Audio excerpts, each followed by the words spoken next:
नमस्कार दोस्तों, स्वागत है यूट्यूब चैनल गोकुल स्टडी में। और कैसे हैं आप लोग? एकदम अच्छे होंगे, एकदम बढ़िया होंगे और पढ़ाई आपकी बढ़िया चल रही होगी। कमेंट आप लोग हमेशा किया करो कि आपको वीडियो कैसा लगा, और लास्ट वीडियो आप लोग देखो, नहीं देखें आपने हैं तो, क्योंकि कुछ ना कुछ आपसे उनको सीखने के लिए मिलेगा। बहुत शानदार तरीके से हम लोग पढ़ रहे हैं। यूपी पुलिस यानी रेडियो ऑपरेटर में जो साइंस आती है उसको हमने कंप्लीट सिस्टमेटिक वे से पढ़ा है। हमारे दो टॉपिक रह गए हैं, कौन कौन से हैं? एक तो रह गया है हमारे पास वैद्युत रसायनिकी,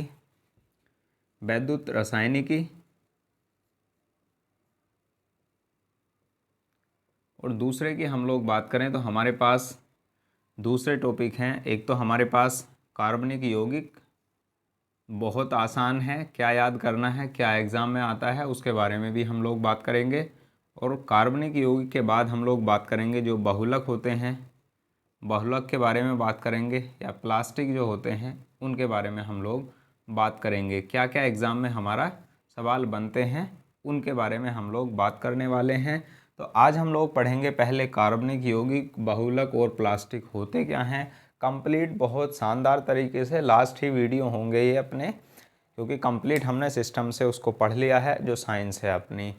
उसके बाद हम लोग पढ़ लेंगे इलेक्ट्रोकेमिस्ट्री क्या होती है, क्या क्या प्रावधान है, किस तरीके से एग्ज़ाम में पूछे जाते हैं सवाल, उनके बारे में हम लोग बात करेंगे।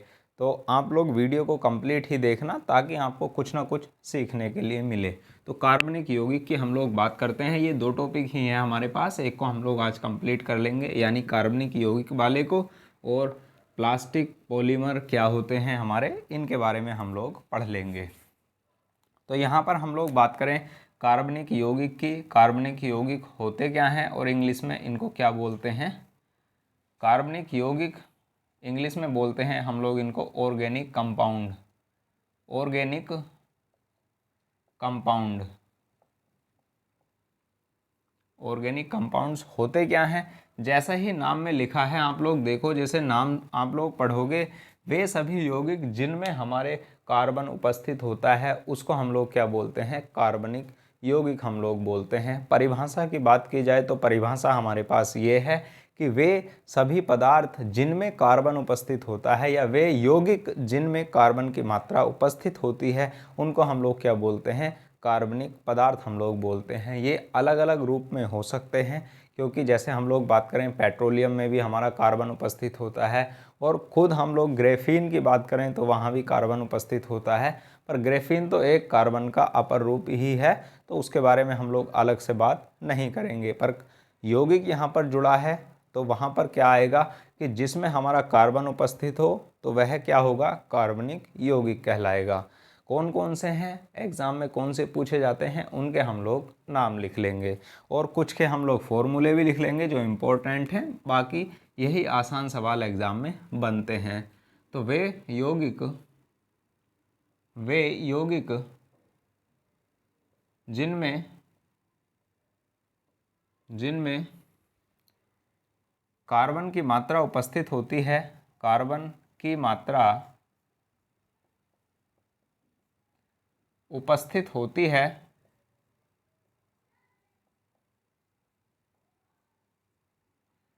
उन्हें कार्बनिक यौगिक कहते हैं। उन्हें कार्बनिक यौगिक कहते हैं। और एग्ज़ाम में जो इम्पोर्टेंट हैं उनके हम लोग नाम लिख लेंगे, और मेरे पास लिखे हुए भी हैं, उनको मैं आपके लिए लिख देता हूँ। एग्ज़ाम में क्या पूछा जाएगा, बस आपको उनके एग्जाम्पल ध्यान रखने हैं। ये तो परिभाषा हुई, उनके बारे में हम लोग बात करते हैं। जैसे हम लोग बात करते हैं क्लोरोफ्लोरोकार्बन, क्या है? क्लोरोफ्लोरोकार्बन, यहाँ पर कार्बन शब्द तो जुड़ा हुआ ही है, पर क्लोरोफ्लोरोकार्बन आपसे पूछ लिया जाए तो कैसा यौगिक है? वो कार्बनिक यौगिक है। ऐसे ही हम लोगों से बात की जाए क्लोरोबेंजीन कैसा यौगिक है? कार्बनिक यौगिक है। नाइट्रोबेंजीन कैसा यौगिक है? कार्बनिक यौगिक है। यानी अलग अलग हमारे क्या हैं? क्लोरोफॉर्म आपसे पूछ लिया जाए कैसा यौगिक है? कार्बनिक यौगिक है। यानी वहाँ पर आपके लिए नाम लिख देगा और उसमें से पूछ लेगा कि कार्बनिक यौगिक कौन सा है और अकार्बनिक यौगिक कौन सा है। एग्जाम्पल तो वहाँ पर लिखे हुए मिलेंगे ऑप्शन में आपके लिए। तो जैसे हम लोग बात करते हैं कि हमारे पास कार्बनिक यौगिक और अकार्बनिक यौगिक कौन कौन से हैं?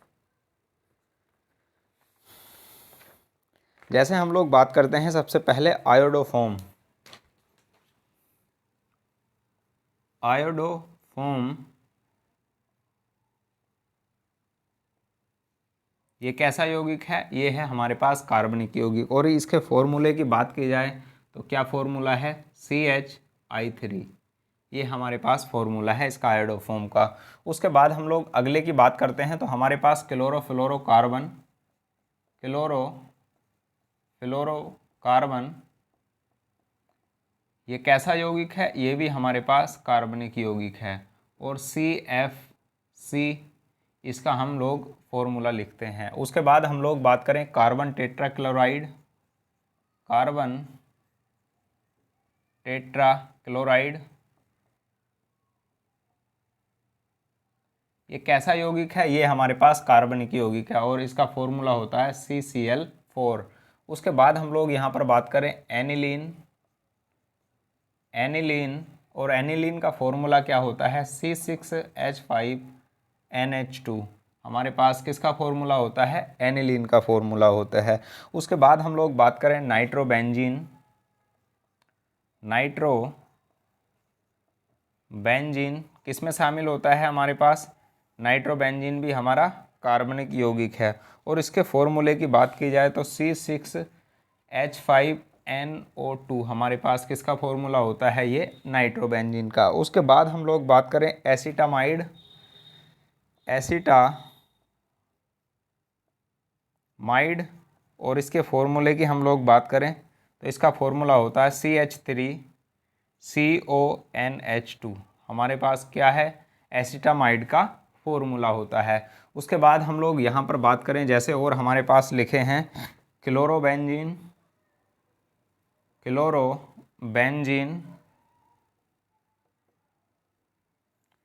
क्लोरोबेंजीन और इसका फॉर्मूला क्या है? C6H5Cl2। हमारे पास किसका फॉर्मूला है? क्लोरोबेंजीन का। ये हमारे वो कार्बनिक यौगिक हैं जो एग्जाम में मोस्ट हैं या पूछे जा सकते हैं, जैसे आयोडोफॉर्म है, क्लोरोफ्लोरोकार्बन है, क्लोरोबेंजीन है, नाइट्रोबेंजीन है, ये हमसे पूछे जा सकते हैं। और हम लोग बात करें डाइक्लोरोमेथेन। डाइक्लोरोमेथेन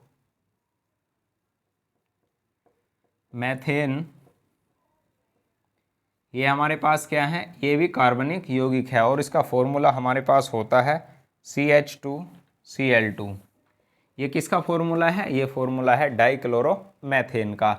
ये कार्बनिक यौगिक हैं जिनमें कार्बन की मात्रा उपस्थित होती है, और कुछ और भी हम लोग यहाँ पर लिख लेते हैं जैसे क्लोरोफॉर्म है।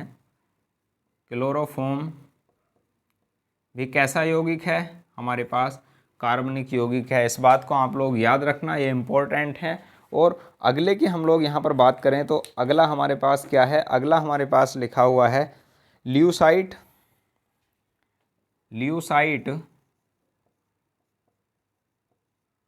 और उसके बाद हम लोग अगले की बात करें तो हमारे पास लिखा है पैरा एल्डिहाइड।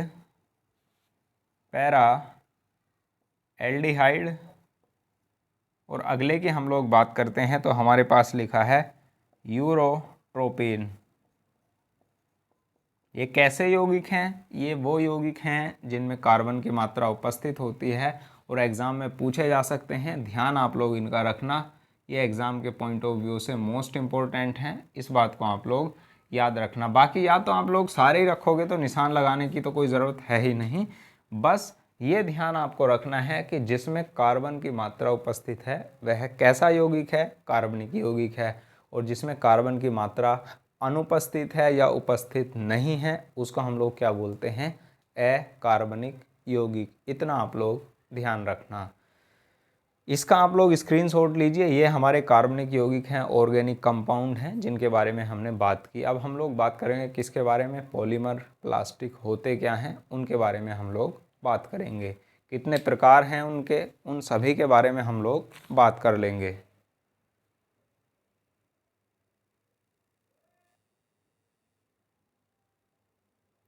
लिया होगा आपने स्क्रीनशॉट इसका। अब हम लोग बात करेंगे किसके बारे में, पॉलीमर के बारे में या फिर प्लास्टिक के बारे में। क्या हैं हमारे पॉलीमर और कौन कौन से हमारे प्लास्टिक होते हैं। पॉलीमर की हम लोग बात करें, बहुलक की हम लोग बात करें तो पॉलीमर या फिर बहुलक होते क्या हैं। पॉलीमर या फिर बहुलक हमारे पास होता है, यह एक प्रकार के कैसे हैं, बहुत बड़े अणु होते हैं जो छोटे छोटे अणुओं से मिलकर बने होते हैं। यह प्राकृतिक रूप में भी उपस्थित होते हैं और हमारे पास इनको सिंथेटिक रूप में या फिर हम लोग कह सकते हैं जिनको कृत्रिम रूप से बनाया जाता है, आर्टिफिशियल रूप से बनाया जाता है, वह भी हमारे पास बहुलक होते हैं।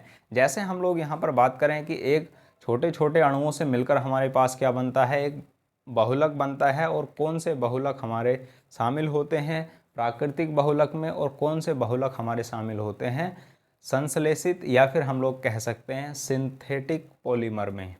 तो हम लोग जैसे बात करें रबड़, हमारे पास रबड़ की बात कर ली जाए और सेलुलोज की बात कर ली जाए और स्टार्च की बात कर ली जाए, तो इस प्रकार के हमारे जितने भी पदार्थ हैं ये कैसे हैं, हमारे प्राकृतिक बहुलक की श्रेणी में आते हैं। नायलॉन की बात की जाए और रबड़ के प्रकारों में ब्यूना एन है, ब्यूना एस है, इस प्रकार के बात की जाए नियोप्रीन है, ये सारे के सारे किसमें शामिल होते हैं, ये हमारे सिंथेटिक या फिर संश्लेषित बहुलक कहलाते हैं। प्राकृतिक बहुलक पादपों से, मनुष्य से प्राप्त होते हैं और हम लोग बात करें पादपों से ही प्राप्त होते हैं प्राकृतिक बहुलक। और उसके बाद हम लोग यहाँ पर बात करें सिंथेटिक, कृत्रिम रूप से बनाए जाते हैं इंडस्ट्री में, उनको आप लोग याद रखना। क्या एग्ज़ाम में पूछा जाएगा, एग्ज़ाम में पूछा जाएगा जैसे सेलुलोज है, स्टार्च है और रबड़ है, ये किसके उदाहरण हैं, यानी प्राकृतिक बहुलक के उदाहरण हैं या फिर हमारे पास संश्लेषित बहुलक के उदाहरण हैं, यानी नेचुरल पॉलीमर्स हैं या हमारे पास हम लोग बात करें सिंथेटिक पॉलीमर हैं। इस प्रकार से आपका सवाल बनेगा। तो पॉलीमर एक कैसे हैं, बहुत बड़े अणु होते हैं।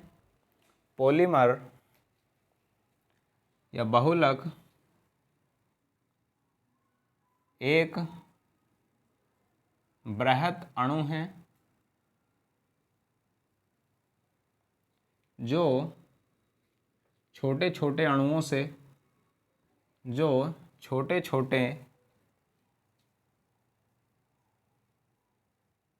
अणुओं से रासायनिक रूप से क्रिया करके, रासायनिक रूप से क्रिया करके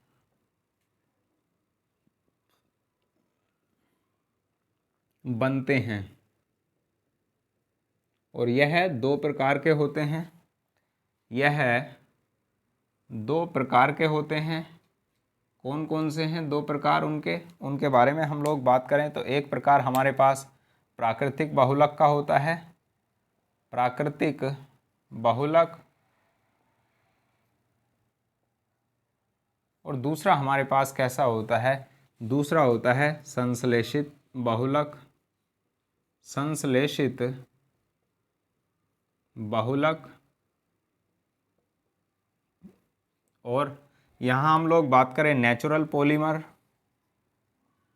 नेचुरल पॉलीमर या फिर हम इनको बोलते हैं सिंथेटिक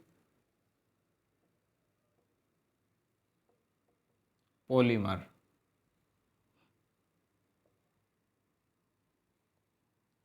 अब हम लोग यहाँ पर बात करें कि प्राकृतिक बहुलक में कौन शामिल होगा या सिंथेटिक पॉलीमर्स में या संश्लेषित बहुलक में कौन कौन से शामिल होगा, उनके नाम की हम लोग बात करते हैं और यहीं से हमारे क्या होते हैं, सवाल बनते हैं। तो हमारे पास जैसे हम लोग बात करें रबड़ है, रबड़ है,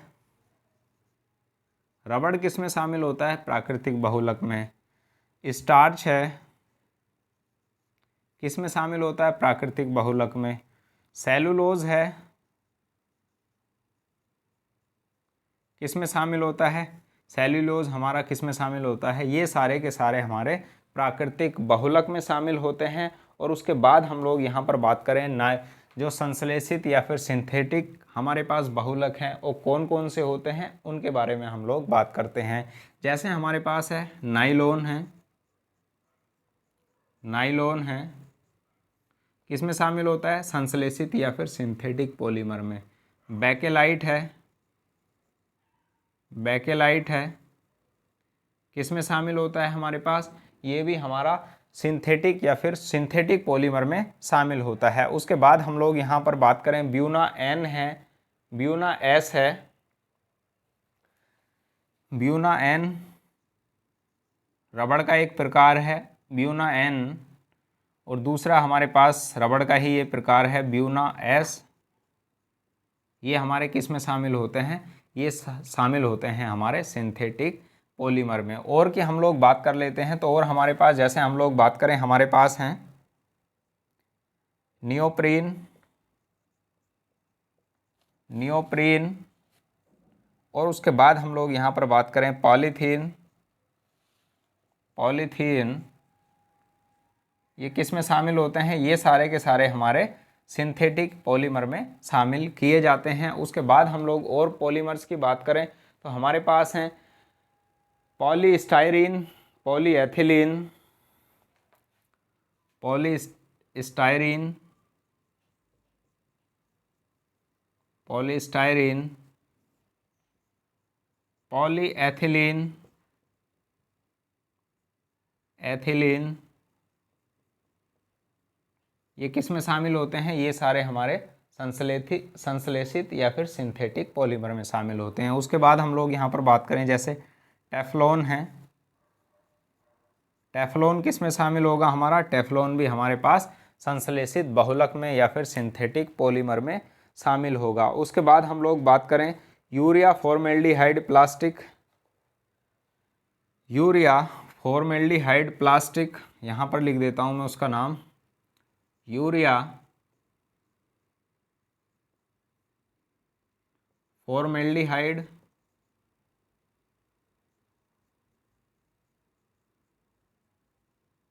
प्लास्टिक, प्लास्टिक। और उसके बाद हम लोग यहाँ पर बात करें मेलामाइन, ये किस प्रकार के उदाहरण हैं, ये सारे के सारे हमारे संश्लेषित या जिनको हम लोग कहते हैं कृत्रिम रूप से बनाए गए हमारे पास पॉलीमर कौन कौन से हैं, ये आपके सामने लिखे हैं। और इनका एग्जाम में आपसे पूछ लेगा कि जैसे नियोप्रीन देगा, नियोप्रीन किसका उदाहरण है, तो नियोप्रीन किसका उदाहरण है, वहाँ पर आपसे लिखेगा किसका, इन दो में से आपको नाम देगा कौन से का उदाहरण है, आसानी से आप लोग इनका जवाब दे सकते हैं। टेफ्लॉन है, ब्यूना एन है, ब्यूना एस है, पॉलीएथिलीन है, पॉलीफॉर्मेल्डिहाइड है, यूरिया फॉर्मेल्डिहाइड प्लास्टिक है, मेलामाइन है, ये सब किस में होते हैं, शामिल हमारे सब सिंथेटिक पॉलीमर में शामिल होते हैं। इस बात को आप लोग याद रखना, बहुत मोस्ट और इम्पोर्टेंट है, और इनको भी आप लोग याद रखना, रबड़, स्टार्च और सेलुलोज, इनका आप लोग ध्यान रखना। और हमारे पास यहाँ पर एक दो के और नाम मैं लिख देता हूँ, यहाँ पर पॉलीविनाइल क्लोराइड या पीवीसी हम लोग इसको बोलते हैं, पॉलीविनाइल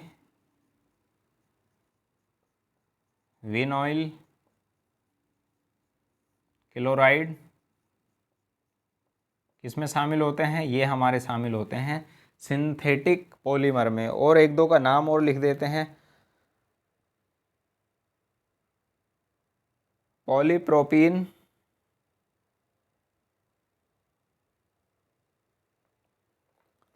पॉलीप्रोपीन,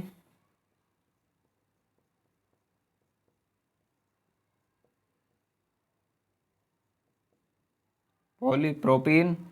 और उसके बाद हम लोग यहाँ पर बात करें किसकी, हमारे पास लिखा है ग्लिप्टल, ग्लिप्टल, ये किस में शामिल होते हैं, ये सभी के सभी हमारे किस में शामिल होते हैं, ये सिंथेटिक में शामिल होते हैं और ये नेचुरल पॉलीमर में शामिल होते हैं। तो ये छोटे छोटे अणुओं से मिलकर बने होते हैं। और शरीर में आप लोग देख लो, शरीर में किसका निर्माण होता है, स्टार्च का निर्माण होता है। और हमारे पास रबड़ कैसा है, पादपों से प्राप्त होता है। और हमारे पास सेलुलोज किससे प्राप्त होता है, ये भी पादपों से ही प्राप्त होता है, पेड़ पौधों में उपस्थित होता है। और बाकी सब हमारे पास ये किससे तैयार किए जाते हैं, ये आर्टिफिशियल रूप से फैक्ट्रियों में तैयार किए जाते हैं। इस बात को आप लोग याद रखना, स्क्रीनशॉट लीजिए आप लोग इसका। फिर हम लोग बात करते हैं प्लास्टिक की, कितने प्रकार की प्लास्टिक होती है और कौन सी प्लास्टिक किस में शामिल की जाएगी। स्क्रीनशॉट लो आप लोग इसका।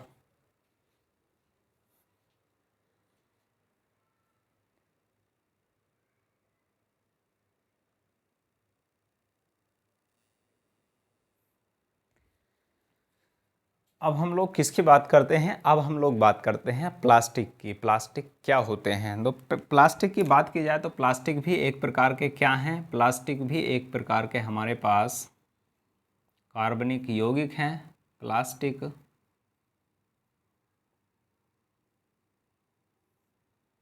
क्या है हमारे पास? प्लास्टिक भी एक प्रकार के कार्बनिक यौगिक हैं। यह एक प्रकार के कार्बनिक यौगिक हैं। कार्बनिक यौगिक हैं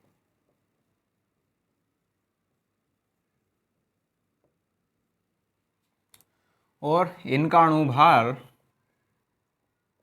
अणुभार कैसा होता है? इनका अणुभार उच्च होता है, यानी अधिक होता है इनका अणुभार। इस बात को आप लोग, इनका अणुभार उच्च होता है, ये बात आप लोग याद रखना। बाकी एग्जाम में क्या पूछा जाएगा उसके बारे में भी हम लोग बात करेंगे। और ये पूछ लेगा आपसे कि प्लास्टिक कैसे यौगिक हैं, तो एक प्रकार के कार्बनिक यौगिक हैं। अकार्बनिक यौगिक हैं तो प्लास्टिक भी कैसे यौगिक हैं? कार्बनिक यौगिक होते हैं। इनमें कार्बन की मात्रा उपस्थित होती है, इस बात को आप लोग याद रखना। अब हम लोग यहाँ पर बात करते हैं कि प्लास्टिक का प्रयोग हम लोग कहाँ पर करते हैं। तो प्लास्टिक आपने देखा होगा हर पाइप भी में भी प्रयोग करते हैं। और हमारे पास जो इसके लिए अलग अलग पदार्थ भी हम लोग बनाते हैं। जैसे हम लोग बात करें, ये हमारे पास मार्कर की बॉडी बनी हुई है, ये भी किस चीज़ की बनी हुई है? ये भी प्लास्टिक की बनी हुई है। पर इसमें भी प्रकार हो जाते हैं कि हमारे पास थर्मोसेटिंग प्लास्टिक का एग्जाम्पल है ये, या फिर हम लोग बात करें थर्मोप्लास्टिक का एग्जाम्पल है ये। तो उनके बारे में भी हम लोग बात करने वाले हैं। तो हमारे पास प्लास्टिक क्या है जो आसानी से हम लोग इनको गर्म करके एक अलग सांचे में बनाकर या डालकर हम लोग इसको अलग आकृति प्रदान कर सकते हैं। और जैसे हम लोग आकृति हमें चाहिए, जैसी भी आकृति हमें चाहिए होती है, उसके अनुसार हम लोग इनको गर्म करके क्या कर देते हैं? मोल्ड में इनका आकार ले लेते हैं। तो हम लोग बात करते हैं कि प्लास्टिक में हमारे पास इनके प्रकार कितने हैं और क्या क्या प्रकार हमारे हैं इसके। तो प्लास्टिक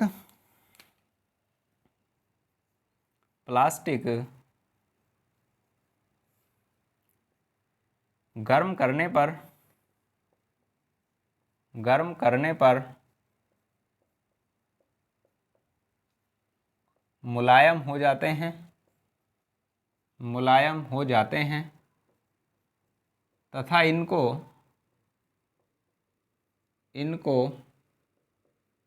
आवश्यकता अनुसार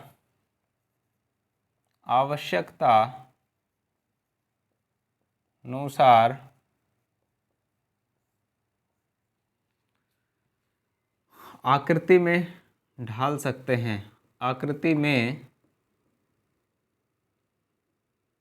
ढाल सकते हैं।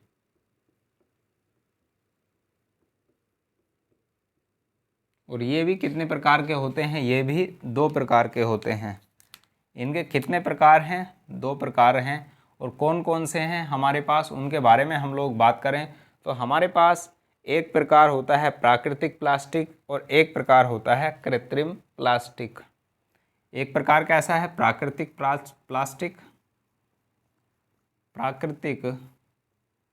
Plastic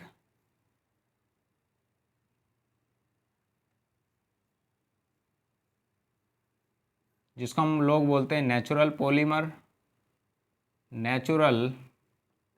polymer. और दूसरे की हम लोग क्या बोलते हैं? कृत्रिम प्लास्टिक, या फिर हम लोग बोलते हैं इसको सिंथेटिक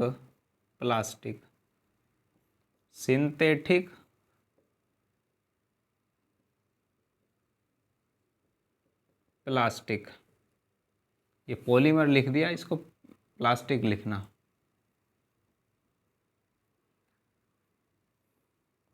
अब हम लोग यहाँ पर बात करते हैं कि हमारे पास प्राकृतिक प्लास्टिक किससे प्राप्त होते हैं। तो प्राकृतिक प्लास्टिक हमारे पादपों से प्राप्त किए जाते हैं। इस बात को आप लोग याद रखना। जो पेड़ पौधे हैं उनसे हम लोग किसको प्राप्त करते हैं? तो हमारे पास प्राकृतिक प्लास्टिक या फिर नेचुरल प्लास्टिक को हम लोग किससे प्राप्त करते हैं? पादपों से प्राप्त करते हैं। तो याद रखना आप लोग, प्राकृतिक प्लास्टिक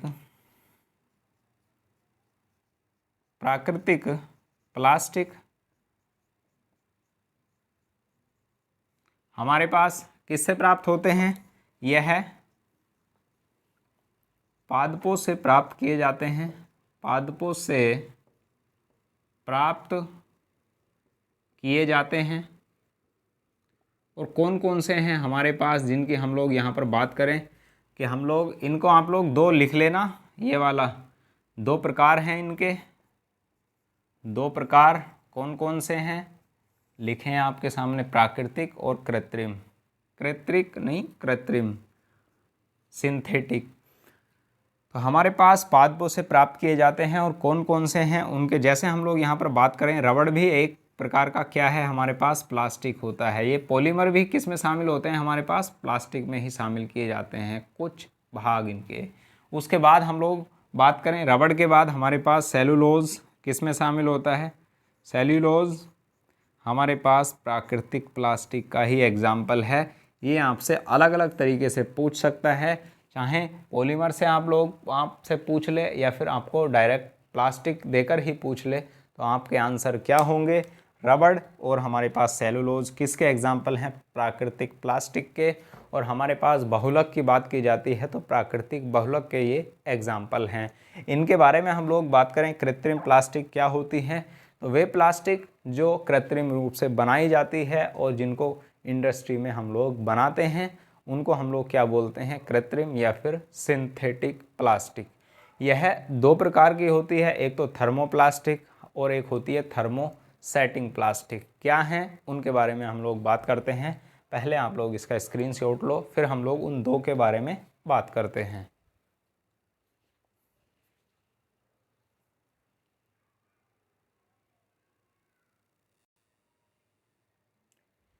तो अब हम जो बाकी हमारे प्लास्टिक में कौन से बचे हैं, अब हमारे बचे हैं कृत्रिम या फिर सिंथेटिक प्लास्टिक। उनके बारे में हम लोग बात करते हैं। तो हमारे पास कृत्रिम प्लास्टिक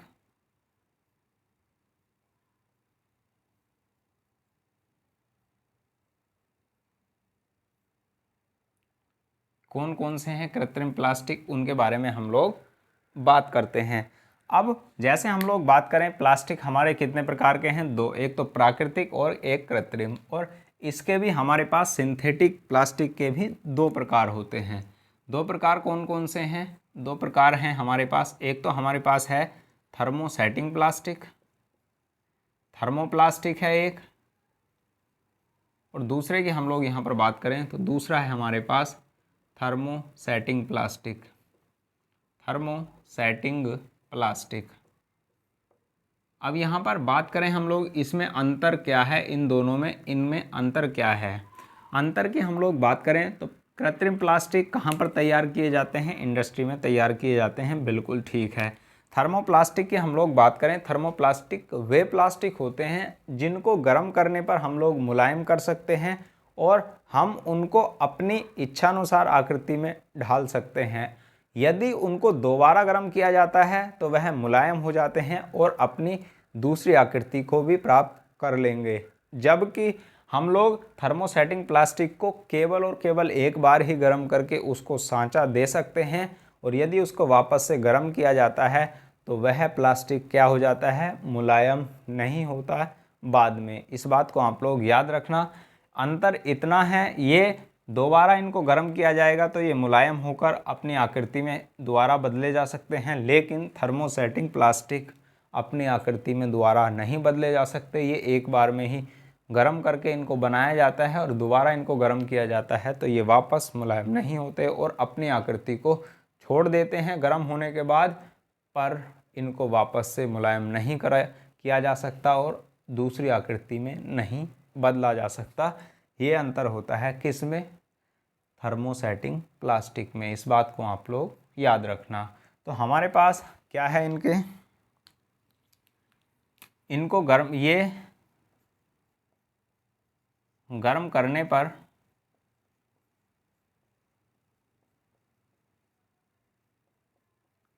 मुलायम हो जाते हैं।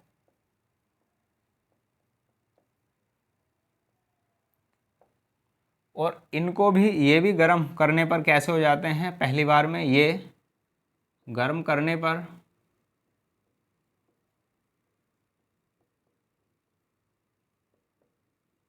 मुलायम हो जाते हैं।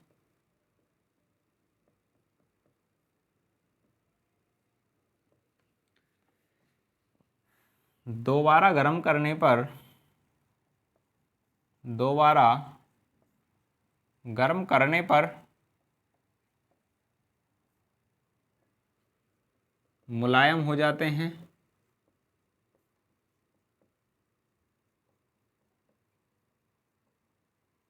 और हमारे पास दूसरे की हम लोग यहाँ पर बात करें, इसमें यह है एक बार में ही सेट हो जाते हैं।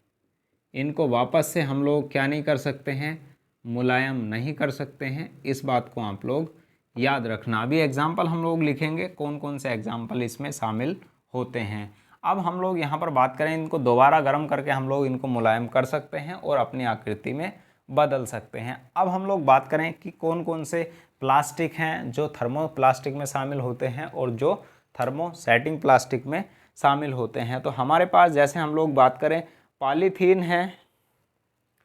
पॉलीथीन किस में शामिल है, पॉलीथीन शामिल है हमारे पास थर्मोप्लास्टिक में। पॉलीथीन। दूसरा है पॉलीविनाइल क्लोराइड, पीवीसी जिसको हम लोग बोलते हैं, पॉलीविनाइल क्लोराइड, या जिसको हम लोग बोलते हैं क्या, पीवीसी हम लोग इसको कहते हैं। इस बात को आप लोग याद रखना। उसके बाद हम लोग यहाँ पर बात करें, पॉलीस्टाइरीन है। पॉलीस्टाइरीन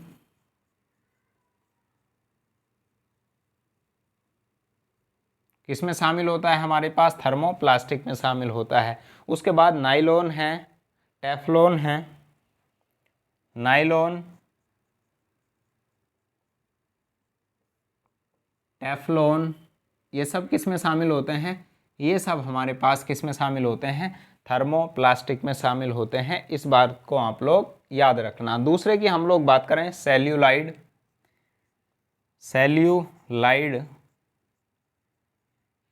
प्लास्टिक एक प्रकार के पॉलीमर ही होते हैं, बहुलक ही होते हैं, पर प्लास्टिक में इनको लिख करके जो हमारे पास बहुलक हैं उनको अलग अलग वर्गीकृत कर दिया गया है। जैसे आपके सामने पहले हमने लिखे थे सिंथेटिक प्लास्टिक, सिंथेटिक पॉलीमर, उसमें काफ़ी सारे नाम लिख दिए थे, जिसमें आपने देखा होगा polythene, polyvinyl chloride, polystyrene, nylon, ये सब हमारे टेफ्लॉन, सेलुलाइड, ये सब नाम हमारे आए थे किसमें, सिंथेटिक पॉलीमर में। पर अब ये प्लास्टिक में आकर के किस में चेंज हो गए हैं, एक तो थर्मोसेटिंग प्लास्टिक में चेंज हो गए हैं और एक हमारे थर्मोप्लास्टिक में चेंज हो गए हैं, जो आपके सामने लिखे हैं कि थर्मोप्लास्टिक में कौन कौन से शामिल होते हैं और इनमें क्या अंतर है, आपके सामने यहाँ पर ये लिखा है। उसके बाद हम लोग यहाँ पर बात करें, ये हमारे पास पॉली थर्मोसेटिंग में कौन से शामिल होते हैं, जैसे बेकेलाइट है। Bakelite, bakelite. दूसरे की बात हम लोग करें, ग्लिप्टल, ग्लिप्टल। उसके बाद यूरिया फॉर्मेल्डिहाइड, यूरिया फॉर्मेल्डिहाइड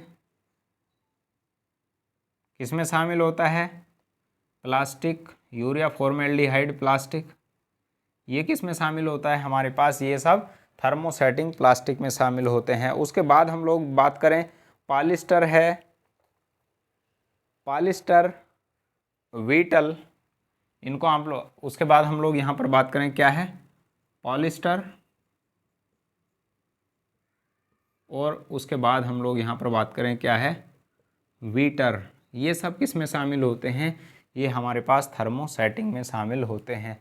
आपने देखा है ना कि पॉलिस्टर की हम लोग कभी कभी महिलाएं साड़ियाँ खरीद लेती हैं पॉलिस्टर की धोती, तो उसको हम लोग किस में शामिल करते हैं, थर्मोसेटिंग प्लास्टिक में। जब वो तैयार की जाती है हमारे पास ये सारे जो कपड़े होते हैं ना, कपड़े भी हमारे पास एक क्या हैं, ये हमारे पास सिंथेटिक प्लास्टिक ही हैं, सिंथेटिक पॉलीमर ही होते हैं। आपने देखा होगा स्पोर्ट्स के जितने भी हमारे पास बनाए जाते हैं कपड़े, लोअर टी शर्ट बनाई जाती हैं, वो सब किस में शामिल होते हैं, ये प्लास्टिक के ही एग्जाम्पल हैं। अब ये डिवाइड हो जाते हैं किस किस में, अलग अलग, थर्मोसेटिंग में और थर्मो प्लास्टिक में शामिल कर लिए जाते हैं। तो ये एक प्रकार के क्या हैं हमारे पास, बहुलक हैं, जिनको प्लास्टिक में लाकर अलग अलग भागों में हमने वर्गीकृत कर दिया है। तो ये हमारे पास कार्बनिक यौगिक जो आपके सामने नाम लिखवाए थे, जैसे हमारे पास क्लोरोबेंजीन है और हमारे पास क्लोरोफॉर्म है, आयोडोफॉर्म है, ये सब हमारे पास जो आप नाम लिखे थे हमने, ये हमारे कार्बनिक यौगिक हैं। और प्लास्टिक भी एक प्रकार के कार्बनिक यौगिक ही होते हैं, इनमें कार्बन की मात्रा उपस्थित होती है। तो इन सभी के बारे में हमने बात की, कार्बनिक यौगिक, पॉलीमर, प्लास्टिक क्या होते हैं। तो कैसा लगा वीडियो आप लोगों को कमेंट बॉक्स में आप लोग लिखना, और कमेंट तो आप लोग हमेशा ही किया करो कि वीडियो आपको कैसा लगा, और वीडियो को आप लोग शेयर ज़रूर किया करो यदि आपको लगता है रियल में मैंने आपके साथ मेहनत की है। तो हमारे पास एक पॉइंट बचा है, एक टॉपिक बचा है जिसको हम लोग बोलेंगे वैद्युत रासायनिकी, इलेक्ट्रोकेमिस्ट्री, उसके बारे में भी हम लोग बात कर लेंगे। तो मिलेंगे हम लोग अगले वीडियो में, तब तक आप लोग पढ़ते रहिए, मस्त रहिए, ज़बरदस्त रहिए, और पढ़ाई आप लोग करो। सिलेक्शन आपका तभी होगा जब आप लोग पढ़ाई करोगे। Thank you, all the best. जैसे ही वैकेंसी का अनाउंसमेंट होता है और उसके बारे में भी हम लोग बात कर लेंगे, और स्क्रीनशॉट आप लोग इसका ले सकते हैं। Thank you.